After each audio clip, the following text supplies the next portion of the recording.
BP Singh की then है आरक्षण की प्रक्रिया, ये तो मानेंगे। बीपी सिंह की उनकी नीति यह थी कि जीवन भर अंतिम सांस तक प्रधानमंत्री बना रहूँगा, भारत कहीं भी जाए। एक एक राजनेता पद के व्यामोह में देश को वो मारते हैं, धक्का देते हैं कि दर्दनाक स्थिति होती है। उनका जो मनोरथ था, संकल्प था, वो तो पूरा नहीं हुआ, लेकिन देश को वो मार गए बीपी सिंह। जिस समय आरक्षण का नियम लागू हुआ था, मंडल आयोग, उस समय में मेरठ में चातुर्मास्य कर रहा था, इस पद पर नहीं था। उस समय मैंने वर्तमान आरक्षण में 5 दोष गिनाया था। मेरठ के एक दैनिक पत्र ने संपादकीय लेख मेरे प्रवचन के आधार पर लिखा था, भारत में जो क्रियान्वित आरक्षण की पद्धति है वह अत्यंत दिशाहीन है, सबके लिए घातक है। उसमें 5 प्रकार नामक दोष हैं। प्रतिभा की हानि, जो आरक्षण में अधिकृत हैं उनकी प्रतिभा की हानि, जो अनधिकृत हैं उनकी प्रतिभा की हानि। राष्ट्र की प्रगति की हानि, 2 दोष हो गए न, प्रतिभा की हानि, प्रगति की हानि। तीसरा दोष है प्रायोगिक नहीं, केंद्रीय और प्रांतीय शासन तंत्र के पास इतनी नौकरियां नहीं हैं जितने व्यक्ति आरक्षण में अधिकृत हैं। चौथा दोष क्या है? प्रतिशोध की भावना। जूनियर से जूनियर जब सीनियर से सीनियर, अयोग्य से अयोग्य जब योग्य से योग्य पद पर जाता है तो सहानुभूति के स्थान पर प्रतिशोध की भावना का उदय होता है। ये चारों दोष किसी देश में 14 वर्ष तक रह लेते हैं, अब तो बहुत वर्ष हो गए, तो 5वां दोष देश की परतंत्रता, देश का विखंडन प्रारंभ हो जाता है। अब ये जो विदेश की ओर भग रहे, या देश में भी विदेशी कंपनी के हाथ हमारी मेधा शक्ति और मेधावी व्यक्ति आ रहे, इधर भी ध्यान है या नहीं? विदेश तो भगते ही हैं, देश में भी रहकर विदेशी कंपनी के पास ही हमारी मेधा शक्ति बिक रही है या मेधावी व्यक्ति बिक रहे हैं।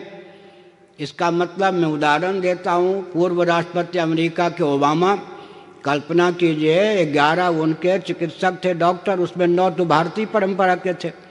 हमारी मेधा शक्ति का जब भारत में उपयोग और विनियोग नहीं है तो अपने आप में हमारी मेधा शक्ति विदेशी कंपनी में भारत में रहकर या विदेशी कंपनी में भारत से बाहर जाकर बिकेगी। तो भारत में 4 क्षमता बिल्कुल नहीं है, हमारी मेधा शक्ति, रक्षा शक्ति, वाणिज्य शक्ति और श्रम शक्ति के सदुपयोग की क्षमता भारत के प्रधानमंत्री, राष्ट्रपति, मुख्यमंत्री आदि में प्रायः नहीं देखी जाती। चारों शक्ति हमारी, मेधा शक्ति, रक्षा शक्ति, वाणिज्य शक्ति, श्रम शक्ति बुलंद है आज भी, लेकिन हमारे नेताओं में वो क्षमता नहीं है कि अपने देश के हित में भी इन चारों शक्तियों का उपयोग करें। तो विदेश के प्रति इतना आकर्षण उत्पन्न कर दिया गया है। इतने ही थोड़े है, एक वनवासी जब गांव का मुख देख लेता है तो गांव को छोड़कर वन में नहीं लौटना चाहता। एक गांव का व्यक्ति एक छोटे से कस्बे का मुख देख लेता है तो गांव में नहीं लौटना चाहता। कस्बे का व्यक्ति जब एक राजधानी का मुख देख लेता है तो कस्बे में लौटना नहीं चाहता। और अंत में मुंबई, दिल्ली आदि का मुख देख लेता है तो अपने प्रांत की राजधानी में लौटना नहीं चाहता, इधर या दिल्ली में या बम्बई में, वहाँ बम्बई राजधानी भी है मालूम है। आगे फिर विदेश का मुख देख लेता है तो देश में लौटना नहीं चाहता। अब विदेश पहुँच गया तो वहाँ की सूचना मेरे पास क्या है? वहाँ की सूचना है करोड़ों रुपये से खेलने तो लग गए, लेकिन विवाह के पहले बेटी गर्भवती होने लग गई। धर्म को खो बैठे, वर्ण संकरता के गुलाम हो गए।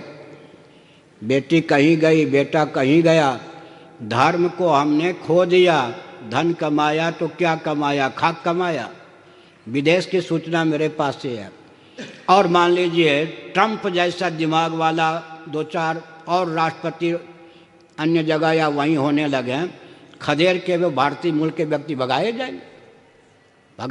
अंत में भारत को तो तैयार रहना पड़ेगा ना। उन सबको जीविका देने संभालने के लिए भारत को तैयार रहना पड़ेगा। तो विदेश के प्रति आकर्षण यूँ उत्पन्न किया गया कि मेधा का स्रोत, जीविका का स्रोत, धन का स्रोत कहाँ पर है, वहाँ पर है। ये ना आकर्षण का केंद्र हमने बचपन से, या वातावरण ने, विद्यालय इत्यादि के वातावरण ने विदेश के प्रति इतना आकर्षण उत्पन्न कर दिया है। अब अगर बाबा विदेश में जाकर प्रचार न करें तो बाबा ही नहीं बने जाते।